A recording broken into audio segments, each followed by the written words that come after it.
O que temos agora é uma espécie de apoio incondicional a qualquer loucura que pareça ser a direção oficial da política e das Forças Armadas. E quase não há críticas. Novamente, há pessoas que estão criticando, ou até mesmo pessoas que estão analisando o que está acontecendo. Elas estão sendo isoladas, estão sendo atacadas. E não é interessante, como você disse, que durante a Guerra Fria havia um estudo profissional de como a Rússia funciona, certo? As pessoas tentavam entender a Rússia. Agora, virou um termo pejorativo se você tem intelectuais que dizem: acho que entendo o que Vladimir Putin pensa, o que ele quer. Entendo a estratégia dele. Na Alemanha, depois desse termo Putin verstehe, é só alguém que entende o Putin. E isso virou um termo pejorativo, usado para menosprezar alguém, quando na verdade deveria ser uma profissão altamente valorizada.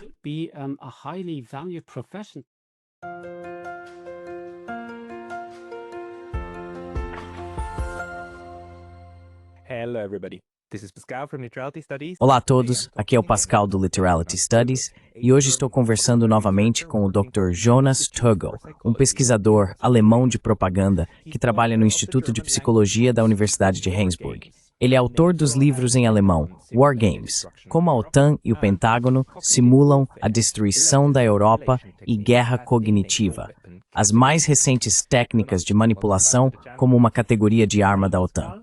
Jonas, bem-vindo de volta ao canal. Olá, Pascal. É um prazer falar com você novamente. Sim, o prazer é meu também. Da última vez tivemos a conversa em alemão, mas dissemos que desta vez vamos focar principalmente no nosso público de língua inglesa. Então vamos falar em inglês. Só quero destacar que, para os falantes de alemão, você agora também está fazendo seu próprio canal em alemão no YouTube, onde começou a analisar propaganda na mídia televisiva alemã. Quando você começou isso? When did you start this? Isso foi há alguns meses, quando tudo começou comigo criticando uma parte de um Freisat alemão. É uma mídia estatal, por assim dizer. E havia uma cobertura sobre uma guerra, basicamente a mobilização do exército alemão. E agora temos, você sabe, meninos e meninas jovens que possivelmente estão sendo recrutados para o exército. Houve um programa de TV sobre isso, e havia uma pessoa no programa que disse que o que falta na Alemanha e na Europa é a vontade dos pais de sacrificar seus filhos. E foi isso que me levou a essa análise de propaganda. Assisti ao episódio inteiro, destaquei essa parte e disse, bem, este é um exemplo de propaganda de guerra descarada.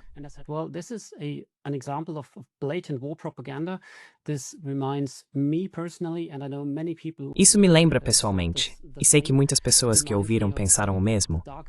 Bem, dos tempos mais sombrios da história alemã, quando se dizia que os pais precisavam estar dispostos a sacrificar seus filhos novamente pelo bem maior, por assim dizer. E então os cineastas me criticaram. Eles vieram falar comigo. Recebi um e-mail raivoso, algo como você ousa criticar nossa cobertura da mídia? Você não entendeu nada e provavelmente nem assistiu. Esses foram os tipos de comentários que recebi. Também fui atacado no X. Mas eu tinha assistido ao episódio inteiro e pensei, ok, vou fazer uma análise desse curta-metragem que eles fizeram. Tinha cerca de 15 minutos e eu analisei em detalhes. Publiquei no meu canal e houve bastante retorno.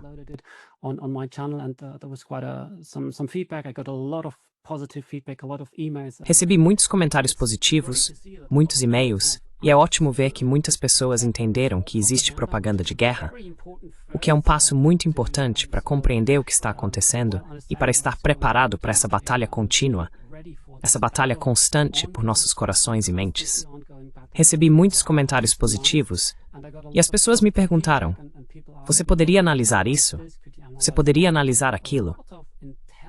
Recebi muitos comentários inteligentes de pessoas que são muito espertas e muito conscientes do que está acontecendo. Elas disseram, olhe isso, por favor, olhe aquilo. Outro pedido que recebi foi para analisar o noticiário alemão, o maior programa de notícias que temos na Alemanha, que é o Tagesschau, transmitido às 20.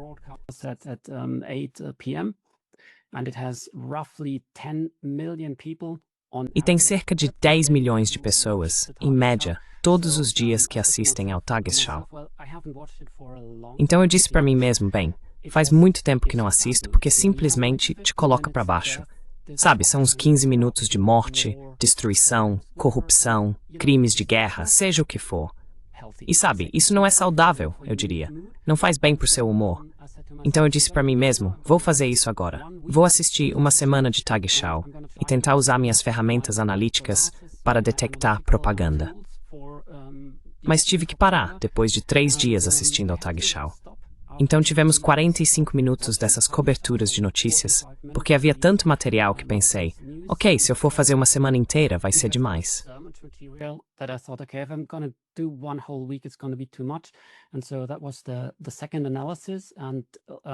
E essa foi a segunda análise.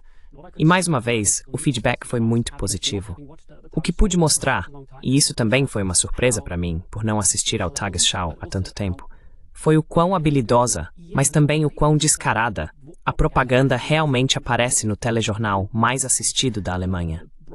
E isso deveria ser uma fonte neutra, uma ferramenta de informação alemã para que o público esteja ciente, seja educado. O que observei foi, por exemplo, uma reunião entre Trump e Zelensky. Começa de forma muito neutra e depois há muito enquadramento, muita cobertura noticiosa em uma única direção.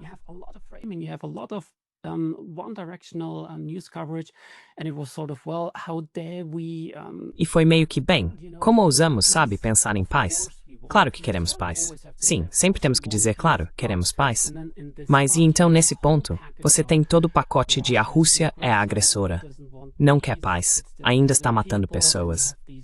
Aí você vê essas imagens comoventes, de partir o coração, de civis sendo mortos, de prédios sendo destruídos, mas são sempre os russos que estão fazendo isso. Depois aparecem especialistas dizendo que as exigências da Rússia nessas negociações de paz são exageradas, que eles querem demais, que é uma insolência e que ninguém jamais poderia concordar com os termos deles.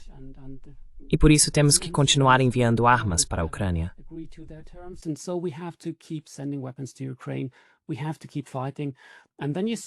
Nós temos que continuar lutando. E então você começa a perceber, e me desculpe se estou me alongando demais nessa resposta, mas o que realmente me tocou, e o que eu entendi, foi que você precisa perceber que a cobertura da mídia não pode ser considerada isoladamente do que está acontecendo no cenário geopolítico. Então, é preciso levar em conta o cenário geopolítico. E se você olhar para o que está acontecendo no momento, quero dizer, nesse conflito na Ucrânia, você tem alguns atores que são mais ou menos, pode-se dizer, racionais. Você tem a Rússia, que está agindo de forma mais ou menos racional, porque os russos dizem, ok, temos a expansão da OTAN para o leste e precisamos traçar uma linha vermelha em algum lugar.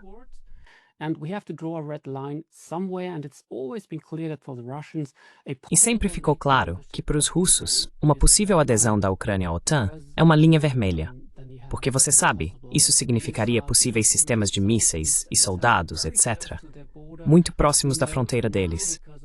Agora sabemos, por meio de reportagens do The New York Times, que havia cerca de uma dúzia de bases secretas da CIA na Ucrânia operando bem na fronteira. Então, isso poderia ter sido um possível motivo para a guerra. Para os russos, está claro que eles têm uma linha vermelha, onde dizem geopoliticamente, não podemos mais tolerar isso. Tivemos o golpe de Estado em 2014 na Ucrânia. Sabemos que no seu canal, isso já foi amplamente discutido.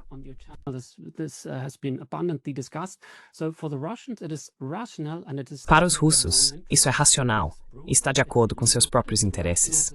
É brutal, é ilegal, mas é racional dizer, ok, precisamos parar isso, precisamos reagir e queremos impedir que a Ucrânia se torne um possível membro da OTAN. Então temos a Ucrânia, que também está agindo de forma mais ou menos racional, porque dizem, estamos sendo atacados e precisamos nos defender.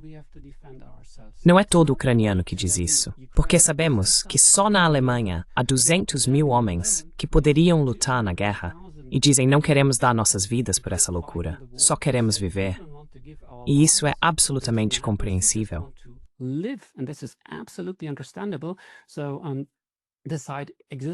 Então esse lado também existe. Mas para o lado ucraniano dizer, bem, queremos continuar, queremos nos defender, isso é mais ou menos racional. Se Zelensky é um ator racional, eu duvidaria muito disso. Mas ainda assim, essa parte pode ser compreendida. Depois temos os americanos, que dizem, ok, tentamos enfraquecer a Rússia o máximo que pudemos. Tentamos isolar a Rússia internacionalmente. Gastamos muito dinheiro tentando enfraquecer a Rússia. E tudo isso também é compreensível. E agora eles dizem, bem, precisamos desse pivô para a Ásia. Nosso maior concorrente no futuro não será a Rússia, será a China.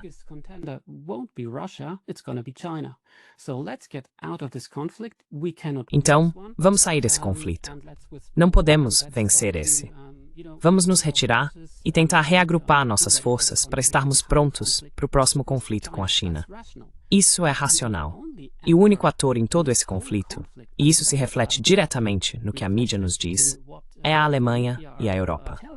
Do meu ponto de vista, e sei que muitos espectadores compartilham da mesma opinião, é uma completa loucura. Os europeus são os únicos que dizem que nosso grande plano é manter essa guerra acontecendo, porque é uma guerra pela democracia e pela liberdade. E estamos sendo diretamente, como alemães, como europeus, diretamente ameaçados por uma Rússia imperialista que só quer se expandir e provavelmente tomar Berlim.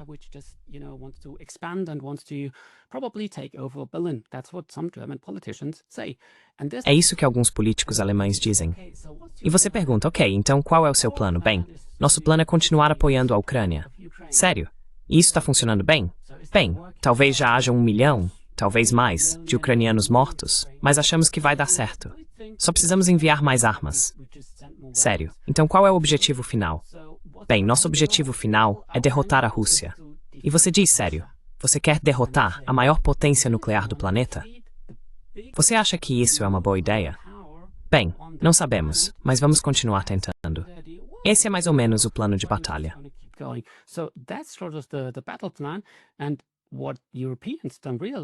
E o que os europeus não percebem é que, no final das contas, se essa guerra continuar e possivelmente escalar, não serão os americanos que serão destruídos. Não será o território continental dos Estados Unidos. Também não será o território continental da Rússia. Mas essa guerra, toda a destruição, vai acontecer na Europa. Portanto, é o nosso futuro que está em jogo. É a nossa sobrevivência que está em jogo. Isso também é o que me motiva quando analiso essa propaganda. Eu não entendo o que os europeus estão fazendo no momento. Eu não entendo o que os alemães estão fazendo no momento.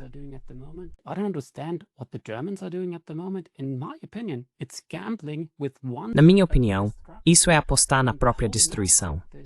Toda a narrativa que está sendo repetida continuamente e que está sendo martelada nos corações e mentes das pessoas é que esta é uma guerra pela democracia e pela defesa da liberdade. E é por isso que precisamos continuar lutando.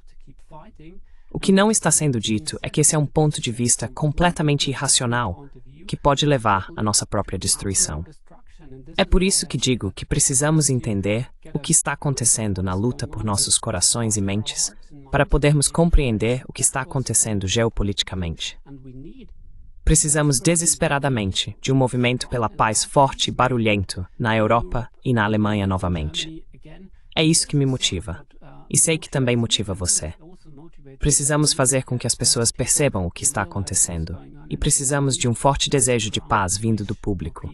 Porque o público ainda tem poder. Eles não sentem isso. Mas é verdade. Os militares sabem disso. Se o público disser não, essa loucura. E é isso que precisa acontecer.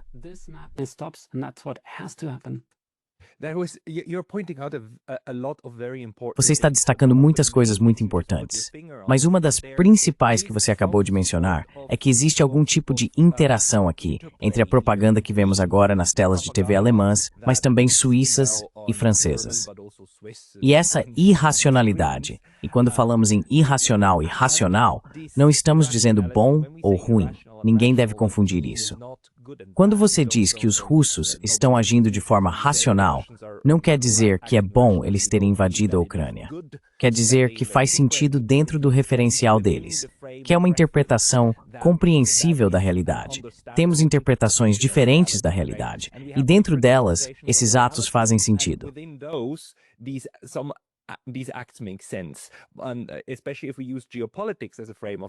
Especialmente se usarmos a geopolítica como referência.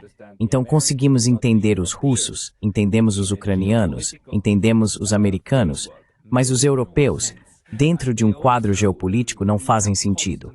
há contradições constantes dentro da Europa, especialmente entre a narrativa europeia e a narrativa da OTAN. Existe essa contradição constante. Por um lado, dizem que os russos vão dominar toda a Europa. Mas, ao mesmo tempo, há também esse discurso constante dentro desse ambiente propagandístico de que a Rússia é extremamente fraca, lutando com paz, ficando sem armas, sendo incapaz, tendo perdido milhões de homens, e que ondas humanas são a única razão pela qual ainda não foram derrotados.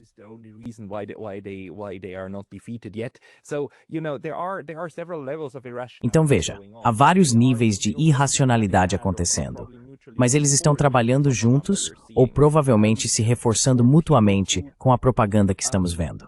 Para pessoas que não assistem à mídia alemã, o que você diria? Quero dizer, comparado às décadas passadas, estamos em um nível recorde, digamos, na mídia de notícias alemã, nessa onda de propaganda. Porque existe mídia que não é propaganda. Existe uma parte da mídia e uma parte das notícias que poderíamos descrever como talvez não perfeitas, mas que tentam não ser propaganda, tentam ser informação. E precisamos separar isso. Mas primeiro, quão ruim você acha que a situação está atualmente em comparação com períodos anteriores?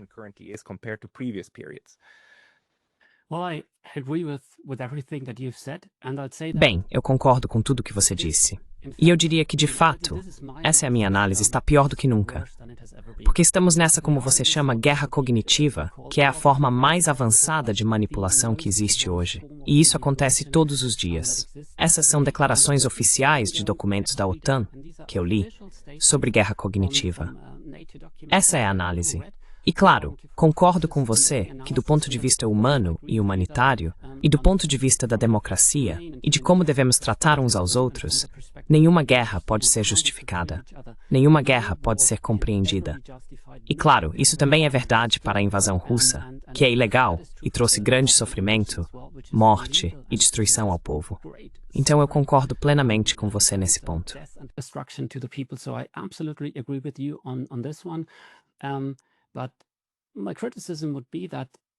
Mas minha crítica seria que a narrativa que está sendo controlada e apresentada pela mídia neste momento não é, como você corretamente disse, apenas completamente contraditória em si mesma, mas também não está fundamentada na realidade geopolítica. Por exemplo, na Alemanha, tivemos um político, Egon Bahr, que esteve muito envolvido no movimento pela paz. Ele dizia que sempre que alguém conta histórias sobre democracia e direitos humanos na política internacional, você pode esquecer. Na política internacional, as pessoas não se importam com democracia ou direitos humanos. Tudo o que importa é o poder. E isso era verdade naquela época, e continua sendo verdade agora. O que temos é essa narrativa muito simples de que se trata de uma luta pela democracia. E ao mesmo tempo, você precisa do medo.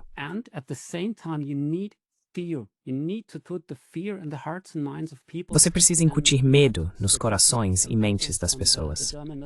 E temos documentos estratégicos do exército alemão e de exércitos de todo o mundo. Eles sabem que a sensação de ameaça precisa ser mantida alta. Portanto, as pessoas precisam se sentir ameaçadas pela Rússia. Precisamos dessa repetição constante.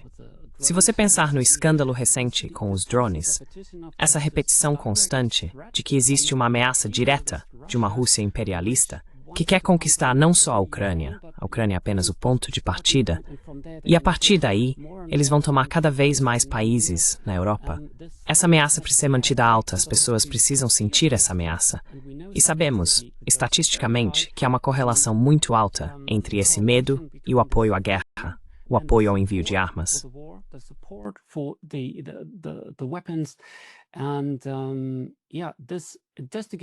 E sim, só para te dar um exemplo, porque você perguntou o quão forte é a propaganda. Ela está mais forte do que nunca. E é feita de uma forma extremamente profissional em todas as áreas. Não é só que temos a mídia oficial. Também temos a lei de serviços digitais, que afeta diretamente como podemos nos comunicar por meio de plataformas como X ou Instagram. Então todas as redes sociais são afetadas aqui.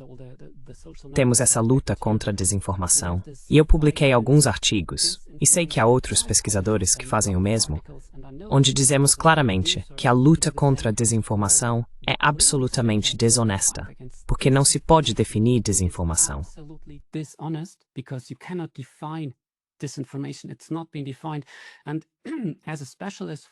Isso não foi definido. E como especialista em guerra cognitiva, fui convidado para essas discussões estratégicas, onde há pessoas da mídia, das Forças Armadas, representantes do governo alemão, especialistas, pesquisadores, etc. Não sei por que ainda sou convidado para essas reuniões, porque minha posição sobre isso é clara. Digo que propaganda e democracia simplesmente não combinam. E guerra cognitiva e democracia são uma contradição direta. Mas nessas reuniões, tem-se discutido que precisamos nos defender da desinformação russa e que essa batalha é crucial. E então, se você pergunta, com licença, você pode quantificar a desinformação russa? Pode dizer quanto existe e o que é? Você recebe muitos olhares estranhos e rapidamente fica isolado nessas reuniões, porque todos concordam que é preciso combater a desinformação e transmitir sua própria mensagem. E o quão profissionalmente isso é feito.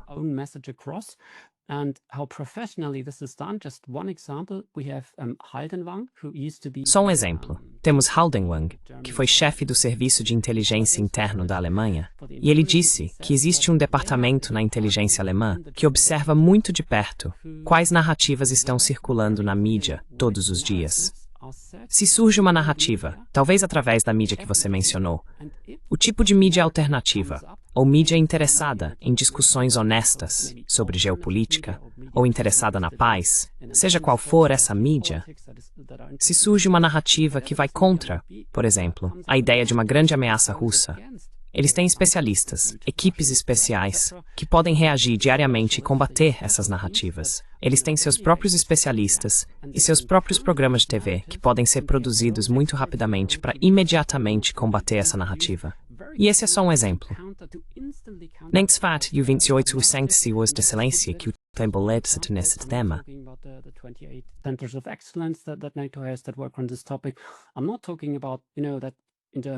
Não estou falando, você sabe, do fato de que só na Alemanha o Estado está gastando cerca de 100 milhões por ano em relações públicas, que é uma espécie de eufemismo para propaganda. Então há muito esforço, há muito dinheiro investido nisso. É feito de forma muito profissional. Do ponto de vista de um pesquisador, posso dizer que do ponto de vista psicológico, eles conhecem muito bem as fraquezas humanas. Eles as exploraram e descobriram ao longo dos últimos 100, 120 anos. Então, eles sabem muito bem com nossas fraquezas e onde podem nos atingir. E isso está sendo feito agora, e numa escala que nunca vi antes. Meu medo é que isso possa nos levar pelo caminho da nossa própria destruição, se as pessoas não acordarem. Felizmente, por causa de mídias como a sua, que é muito valiosa, e sei que há muitos outros canais que fazem o mesmo, as pessoas estão acordando, mas isso é desesperadamente necessário agora.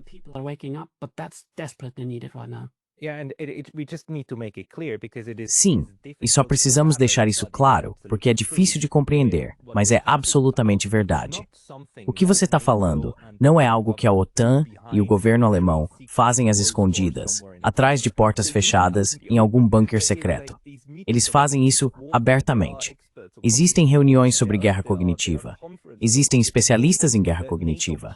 Existem conferências sobre guerra cognitiva. A OTAN publica esses documentos porque essa é uma abordagem social. Então, isso faz parte de toda essa loucura. E o impacto psicológico das mensagens públicas é compreendido pelo menos desde Freud e seu sobrinho, o Sr. Bernays. Já faz mais de 100 anos que toda essa campanha de relações públicas e afins vem sendo estudada academicamente.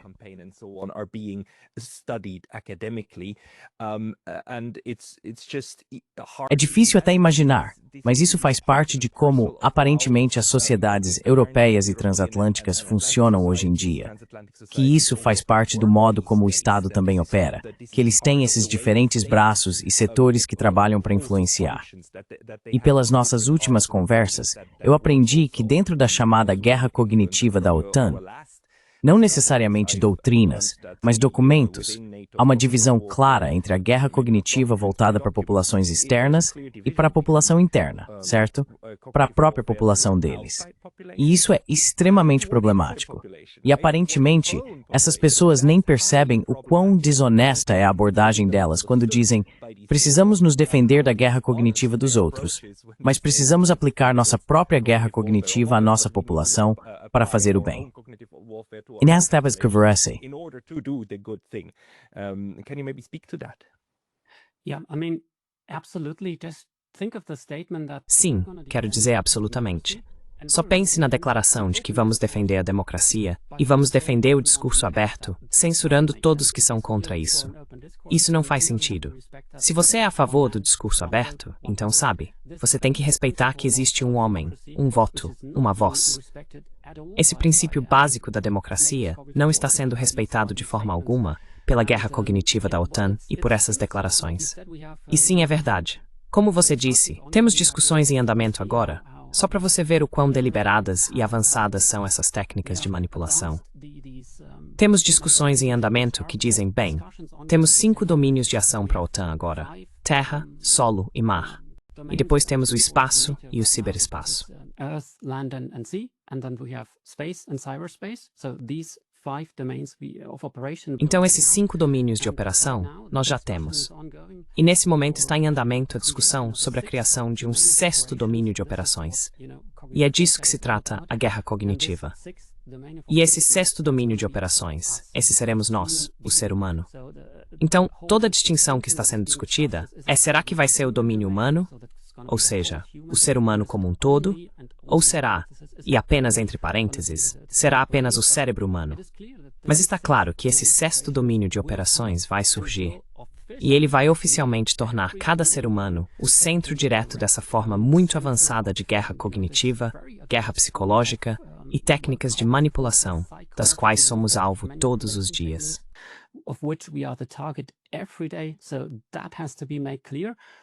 Isso precisa ficar claro. E só para acrescentar ao que você disse, eu concordo totalmente que é chocante o quanto disso é público. Ao escrever o livro, eu não tive contato com nenhum denunciante que me enviasse documentos secretos. Se você souber o que procurar, você poderia, mesmo após a publicação deste livro, isso mudou um pouco, mas ainda é possível. Se procurar o suficiente, ainda pode encontrar muitos documentos oficiais da OTAN sobre guerra cognitiva, onde eles dizem que precisamos do 6º domínio de operações.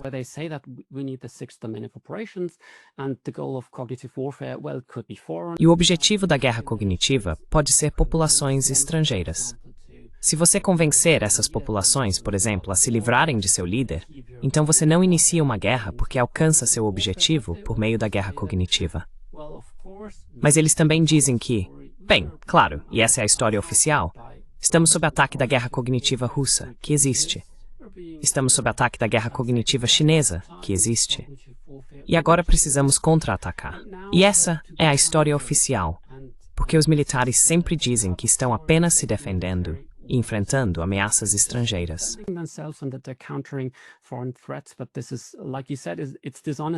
Mas isso é, como você disse, desonesto. Porque as nações que são mais fortes quando se trata de manipular os corações e mentes das pessoas são as nações ocidentais. Porque, como você disse, existe uma ciência profissional chamada Relações Públicas, que foi desenvolvida há mais de 100 anos sobre como manipular as pessoas. E agora sim, muita coisa está às claras. Por outro lado, parte disso, e em grande escala, ainda é secreta. E é isso que muita gente não sabe agora. Muitas pessoas não ouviram falar que a OTAN decidiu que precisa do que eles chamam de estratégia de resiliência. What they call a resilience strategy. And with resilience strategy, they mean that E com a estratégia de resiliência, eles querem dizer que precisam ser capazes de se defender.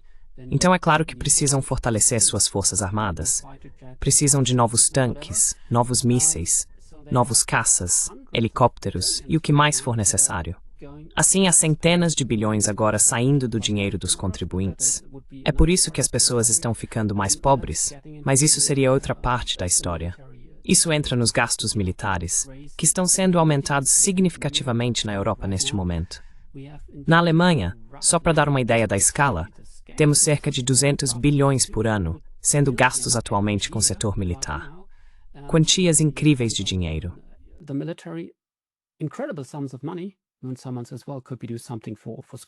E alguém diz, bem, poderíamos fazer algo pelas escolas, pelas crianças, pelos idosos ou pelos pobres. Não, não temos dinheiro para isso, mas temos 200 bilhões para o setor militar. Isso é uma boa ideia. E parte desse valor está sendo gasto em resiliência, que agora, e é aí que fica interessante, também é a luta pelos corações e mentes, porque precisamos de sociedades resilientes. E sociedades resilientes significam cidadãos resilientes. E cidadãos resilientes, é claro, significam cidadãos que pensam e sentem as coisas certas quando se trata da OTAN, quando se trata de acreditar em nossas democracias, quando se trata de acreditar que, você sabe, outros países estão sendo governados por ditadores e por pessoas simplesmente más.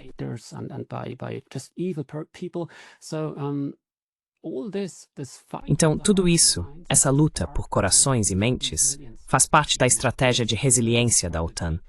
E essa estratégia de resiliência foi distribuída entre todos os Estados-membros da OTAN e foi adaptada individualmente para cada nação. Portanto, está sendo feita novamente, de forma muito profissional. E essa estratégia de resiliência, e esse é o problema que eu tenho e que nós temos como pesquisadores, é secreta. Então não sabemos exatamente o que está escrito lá. E não sabemos quanto desses 200 bilhões só na Alemanha vão para o controle direto ou indireto dos corações e mentes das pessoas, de seus pensamentos, sentimentos e ações.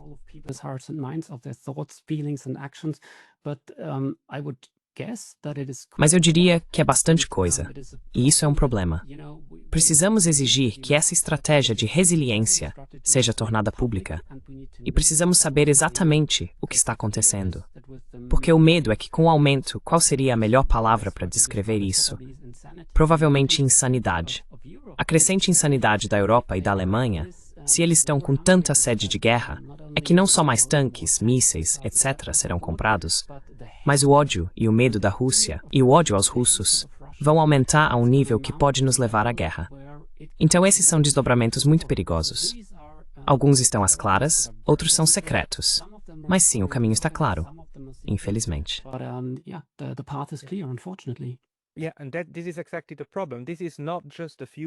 Sim, e esse é exatamente o problema. Não se trata apenas de algumas pessoas sinistras em uma sala conspirando contra a população em geral. É um fenômeno sociológico com ação e reação. E ele se manifesta de diferentes formas. Algumas delas nós conhecemos, outras estamos tentando decifrar para entender. Tive essas discussões, sabe, também com Patrick Barbie e jornalistas, para perguntar a eles, como é que em uma sociedade liberal e livre temos esse ambiente tão propagandístico? E ele disse, olha, não é tão difícil de explicar porque você sabe o que é esperado. E como muitos jornalistas na Alemanha não são contratados com salário fixo, mas basicamente trabalham como freelancers. Se eles não conseguem novos contratos, então ajustam o que propõem, e você tem um mecanismo natural para fazer as pessoas se alinharem.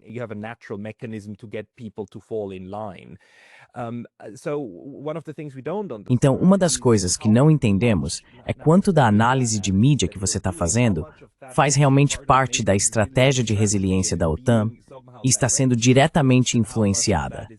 E quanto disso é apenas feito por uma comunidade epistêmica de indivíduos com ideias semelhantes que acabam chegando ao topo, como diz Noam Chomsky, certo?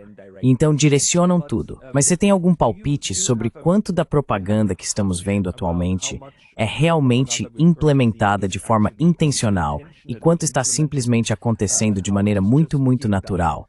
E você pode talvez nos contar um pouco, na sua análise, sobre o Tagesschau, sobre o segmento diário de notícias.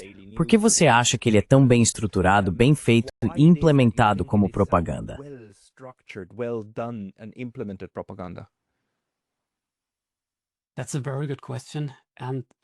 Essa é uma pergunta muito boa. E infelizmente tenho que dizer que não posso provar como isso funciona. Faz parte da propaganda que, no fim das contas, muita coisa é feita em segredo. Muitas vezes só vemos a superfície, e a superfície seria a cobertura da imprensa. Sabemos que, se olharmos os números, é exatamente como você disse, há muitos jornalistas lutando por sua sobrevivência financeira, por assim dizer, por seus empregos. E eles escrevem o que sabem que é esperado. Então isso seria um problema sociológico. So this would be a sociological problem.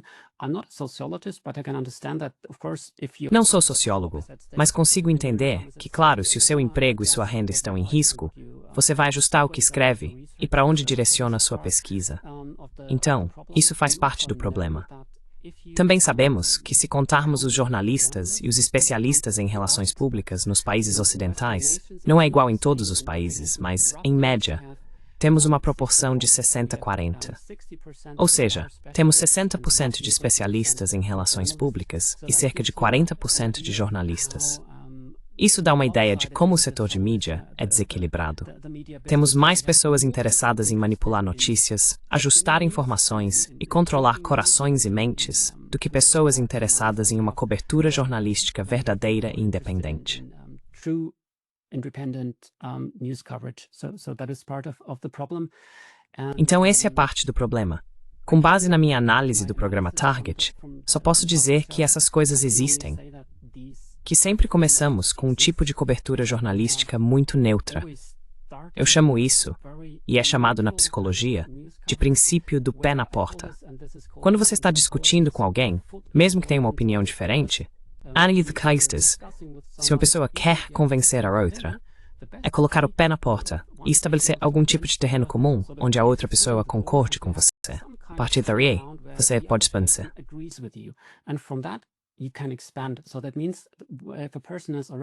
Então isso significa que se uma pessoa já concordou com você uma vez, ela tem mais chances, você sabe disso por meio de pesquisas, de concordar com você novamente.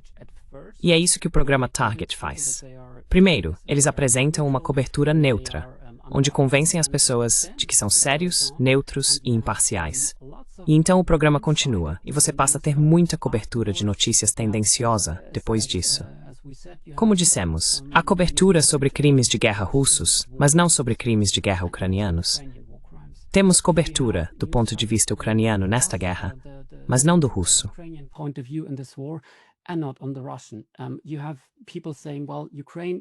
Você tem pessoas dizendo que a Ucrânia precisa de garantias de segurança, e não ouve ninguém dizer que a Rússia precisa delas. E então, de repente, o que também foi uma surpresa para mim, surge, por exemplo, a discussão sobre se soldados da OTAN deveriam ser enviados para a Ucrânia para garantir a paz. E mais uma vez, quando você pensa sobre isso, bem, a OTAN, como Peskov disse recentemente, estou me referindo ao porta-voz do Kremlin, a OTAN está, do ponto de vista russo, em guerra direta com a Rússia, porque está fornecendo armas. Nós sabemos disso. Temos especialistas militares dos Estados que estão na Europa, na Alemanha, e eles estão fornecendo os alvos para os mísseis ucranianos atingirem alvos muito importantes na Rússia. Então eles estão ajudando diretamente a atacar o território russo. E é por isso que, compreensivelmente, a Rússia diz que a OTAN está em guerra. E se você tem a discussão sobre se a Alemanha, a Europa ou a OTAN deveriam enviar soldados para a Ucrânia, o mínimo que se poderia fazer é mencionar que a Rússia não quer isso. Que a Rússia diz que isso é absolutamente intolerável, que isso é uma linha vermelha, e que eles vão reagir de acordo, seja lá o que isso signifique, se isso acontecer.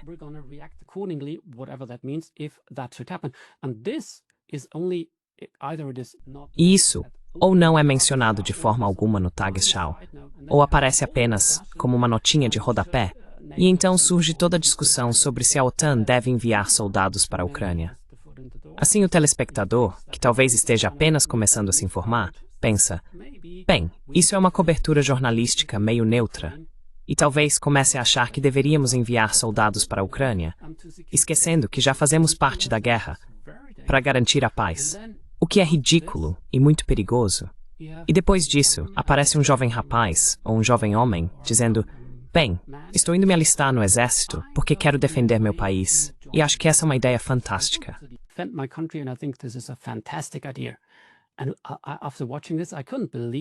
E depois de assistir a isso, eu não conseguia acreditar que isso realmente fazia parte do Tagesschau, porque o valor informativo é zero. Você poderia muito bem dizer, ok, aqui temos um cara aleatório na rua, que é ativista pela paz, e que acha uma loucura a OTAN enviar soldados para a Ucrânia, e que diz que nunca pegaria em uma arma na vida, porque acabaria lutando por pessoas ricas que ele nem conhece, só para que elas fiquem mais ricas enquanto sua vida é sacrificada. Você poderia muito bem mostrar esse cara, mas não mostra. Você mostra o cara que diz, estou entrando para o exército. E isso está no maior telejornal da Alemanha, com 10 milhões de pessoas assistindo. Então eles pensam, bem, talvez se os jovens virem isso, vão pensar, eu também deveria ir, porque isso parece convincente.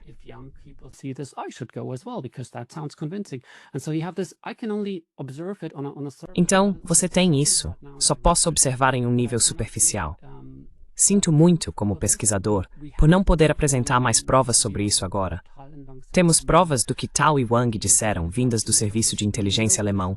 Sabemos o que está sendo dito nos documentos da OTAN. Sabemos que temos uma estratégia de resiliência. Sabemos, é claro, pelas análises de Chomsky e Hamann, o quão tendenciosa é a mídia e como funcionam os filtros para a propaganda. Sabemos de tudo isso. Eu ficaria feliz em poder provar mais neste momento. Sinto muito, só posso analisar superficialmente e apontar como isso está sendo feito e quão perigoso isso é para a Europa, para a Alemanha, e o quão irracional isso é. Só posso repetir, esse caminho de loucura precisa ser interrompido.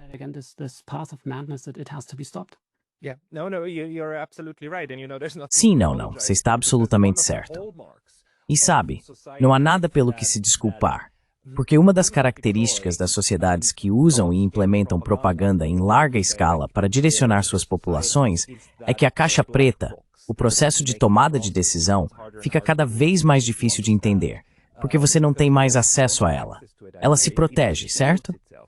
É por isso que nos anos 70 e 80, tínhamos até campos inteiros que eram informalmente chamados de Kremlinologia, com pessoas que apenas liam o Pravda, os diferentes veículos de propaganda soviéticos, e tentavam fazer engenharia reversa para entender o que significava se tal tipo de informação era publicada em tal veículo. O que podemos inferir racionalmente sobre o que isso significa para o processo superior?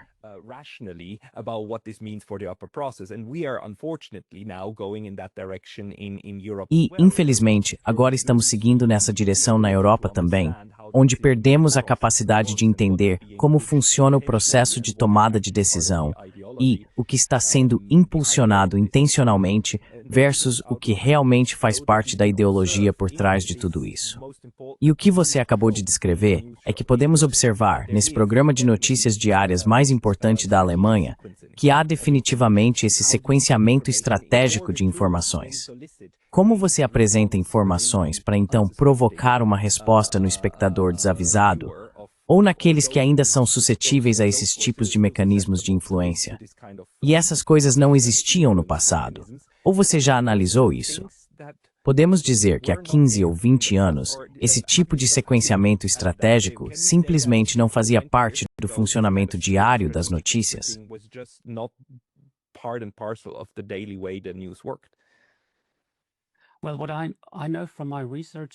Bem, pelo que sei das minhas pesquisas, em primeiro lugar, pode-se dizer que sim, já temos propaganda há muito tempo.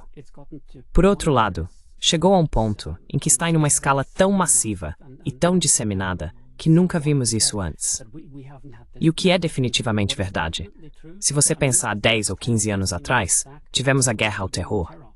Então havia pessoas convencidas de que era necessário ir para países estrangeiros, seja em uma guerra de agressão de fato ilegal e não provocada, por exemplo, contra o Iraque, que nem sempre era rotulada como uma guerra de agressão ilegal e não provocada. Então isso já era possível naquela época, então deve ter havido muita propaganda naquele período. Temos análises, por exemplo, de filmes que datam dos anos 90 e 80.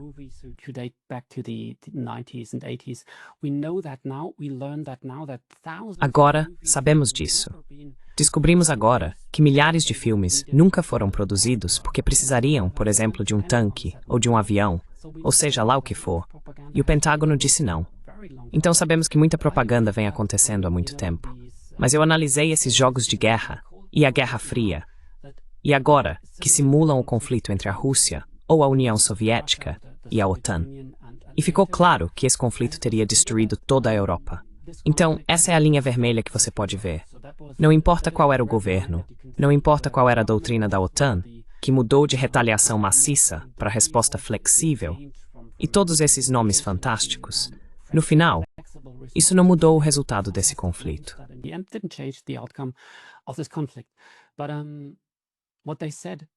Mas o que eles disseram, e isso é algo que as pessoas devem ter em mente, e isso pode de certa forma fortalecer sua determinação, para que saibam que o que pensam e sentem importa o tempo todo, foi que tivemos oficiais militares dizendo: gostaríamos de ter esse conflito. Nos Estados Unidos, tivemos generais, o Conselho de Segurança Nacional e o Pentágono dizendo: bem, gostaríamos de ter essa guerra. Gostaríamos, finalmente, de uma vez por todas, de nos livrar da Rússia. E poderíamos centenas e milhares de bombas por toda a Rússia, bombas nucleares. E mesmar a Rússia, destruir a Rússia, aniquilar a Rússia.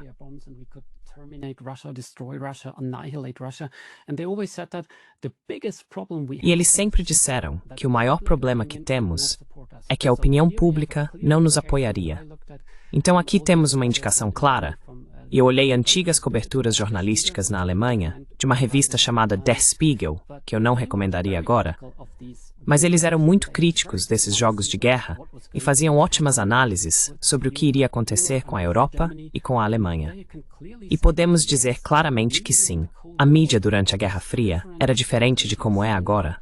O que temos hoje é uma espécie de apoio incondicional a qualquer loucura que pareça ser a direção oficial da política e das Forças Armadas.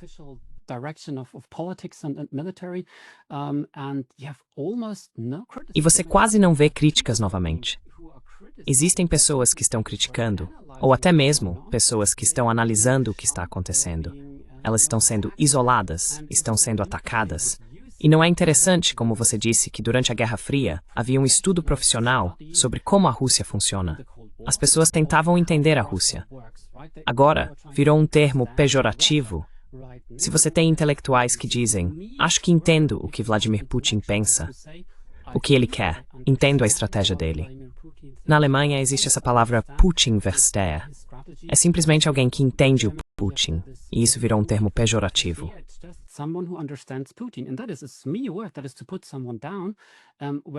Isso é menosprezar alguém, quando na verdade deveria ser uma profissão altamente valorizada, mesmo que você o considere seu inimigo. Entender o seu inimigo. E isso também se reflete na mídia, que mudou drasticamente. Então só posso concordar que nunca esteve tão ruim quanto está agora. E só podemos dizer que estamos, obviamente, em um ponto de culminação de processos que vem acontecendo há muito tempo. Temos uma grande quantidade de poder nas mãos de pouquíssimas pessoas. Novamente, quero dizer, isso é um pouco fora do assunto agora, mas se você pensar em Nick Hanauer, que é um bilionário, ele disse há alguns anos que o que ele teme é que as pessoas vão se levantar, vão pegar, você sabe, forcados, e vão atacar os ricos porque a injustiça social é tão grande e as diferenças de riqueza são tão enormes.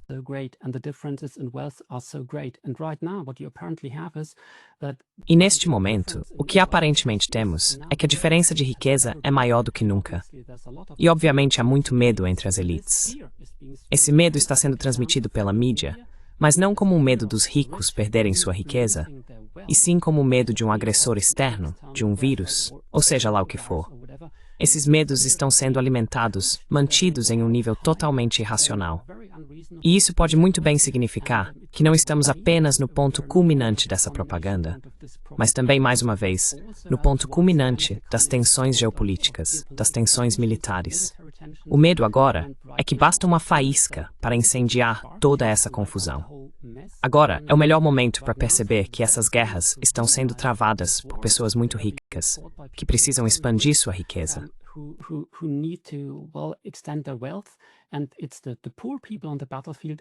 E são as pessoas pobres no campo de batalha que estão morrendo. E se você pensar, eu esqueci o nome dele agora, mas ele foi um fuzileiro naval dos Estados Unidos nos anos 1930, o mais condecorado dos fuzileiros. Ele escreveu o livro Que se dane a guerra, e disse que precisamos de apenas uma coisa para basicamente acabar com a guerra. Sempre que houver uma guerra, precisamos estabelecer uma regra de que ninguém pode ganhar mais do que o soldado comum no campo de batalha. E isso acabaria com a guerra de uma vez por todas. Então, acho que também precisamos pensar nessas linhas. São guerras por lucro. É o medo daqueles que são muito ricos, que estão transmitindo esses medos para o povo agora. E isso pode explodir.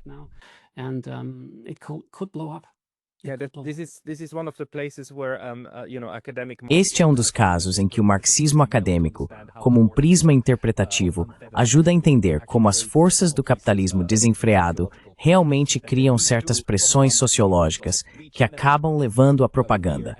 Também como redirecionar o medo e a raiva do interno para o externo, e então usar isso como uma válvula de escape. Mas estamos indo um pouco longe demais na abstração. Vamos voltar mais uma vez para...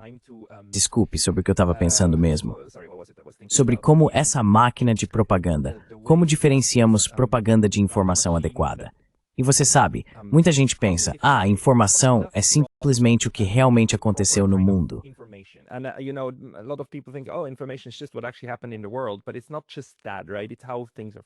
Mas não é só isso, certo? É como as coisas são enquadradas, como são apresentadas, o que está sendo apresentado.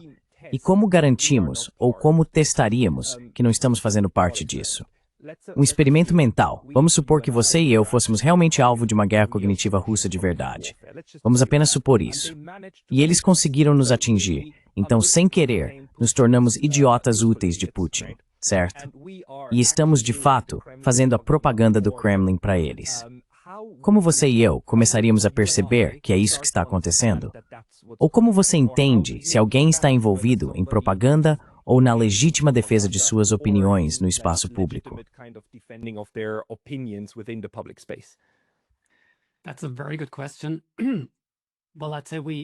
Essa é uma pergunta muito boa. Bem, eu diria que depende muito da visão que você tem dos seres humanos, da mente humana e da personalidade. E eu tenho uma visão em que digo que é possível para nós, como Kant disse, que é possível usarmos nossa razão. E se você disser, bem, poderíamos ser alvos de guerra cognitiva russa, de guerra cognitiva chinesa, ou talvez de guerra cognitiva alemã, então eu diria que o que essa guerra cognitiva faria seria tentar nos influenciar com argumentos irracionais, mexendo com nossas emoções. Isso não funciona com argumentos em que você diz, ok, qual é o ponto de vista geopolítico desses diferentes atores? É algo muito unilateral.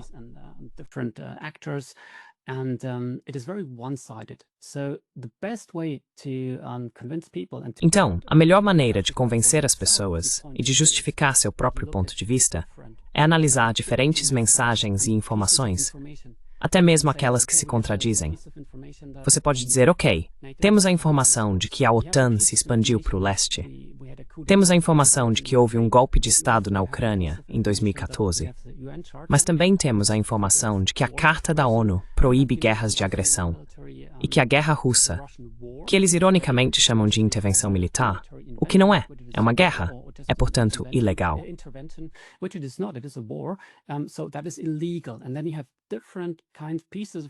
E então você tem diferentes tipos de informações que pode juntar por conta própria. E depois discute isso com pessoas inteligentes. E então chega a essa conclusão. Então é isso que eu recomendaria que as pessoas fizessem. Que elas fossem além desses quadros de democracia, de liberdade, e talvez também dessas histórias de que é para ajudar crianças ou para ajudar pessoas pobres.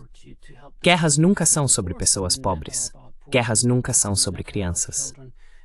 Essas são as ferramentas que estão sendo usadas para nos direcionar para um certo caminho. Então eu diria que é propaganda quando é unilateral, quando não são apresentados ambos os lados de um argumento, ou de um ponto de vista, ou de uma questão.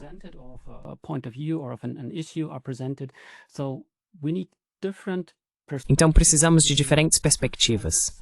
Precisamos de diferentes fontes de informação. E uma vez que você tem isso, o que leva tempo, você pode dizer, ok, agora posso discutir isso com meus amigos. Discutir com pessoas diferentes. Compartilhar opiniões baseadas na lógica, baseadas em argumentos. E é assim que saímos dessa manipulação constante dos nossos sentimentos. Leva tempo, mas estou convencido de que podemos fazer isso. E é por isso que canais como o seu são tão valiosos. Para isso precisamos de diferentes pedaços de informação. E a propósito, Smedley Butler era o nome do general de quem estou falando. War is a racket. Exactly. We need this Ou o esquema. that war is a racket. Exatamente. Precisamos dessa percepção de que a guerra é um esquema. Precisamos entender que as guerras estão sendo travadas não por nós, não pela defesa da liberdade, ou seja lá o que for, e que precisamos de uma verdadeira democracia. Esse é o maior antídoto contra as guerras. Esse é o maior antídoto contra o abuso de poder. Precisamos de uma verdadeira democracia novamente, que não temos no momento, para permitir que as pessoas decidam por si mesmas se querem a guerra. Essa é outra condição colocada por Smedley Butler. Sempre que houver uma guerra, a decisão de travá-la ou não deve ser feita perguntando ao povo se ele quer essa guerra.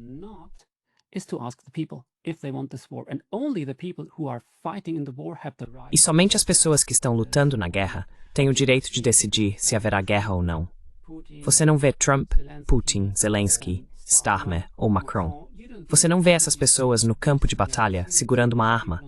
Não, são outros que fazem esse trabalho. E se eles tivessem que lutar, a guerra já teria acabado agora. Então essa é outra coisa que precisamos ter em mente. O que está realmente acontecendo? Quem está lucrando com a guerra? E precisamos de uma verdadeira medida de contenção.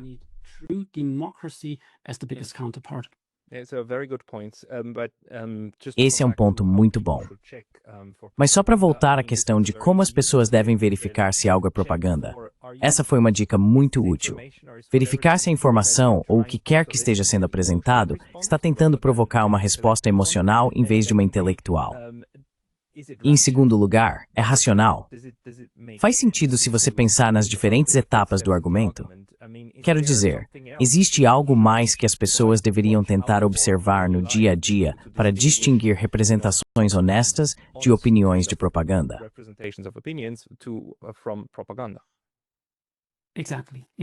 Exatamente.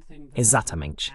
E só tem uma coisa que eu acrescentaria, quero dizer, é importante. E é isso que a Bundeszentrale für politische Bildung, que é a instituição que lida com questões políticas. Espera, isso é tão bonito. This is so beautiful. Bundeszentrale für politische Bildung, ou seja, a Agência Federal para a Educação Cívica. Exatamente. E eles têm isso na Alemanha. They have that in Germany. Sim, e eles precisam saber sobre propaganda, certo? Eles têm a própria definição de propaganda. E dizem que sempre faz parte da propaganda não apresentar todos os lados de um argumento. Então, se for unilateral, sempre desconfie, porque provavelmente é propaganda.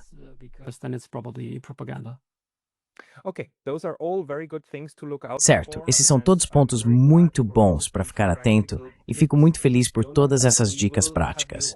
Jonas, vamos te chamar novamente. Eu vou te chamar novamente para o programa. Pessoas que querem te acompanhar, que falam alemão, devem ir ao seu canal alemão no YouTube. Vou colocar o link na descrição. Existe algum outro lugar onde você publica coisas esporadicamente, talvez também em inglês?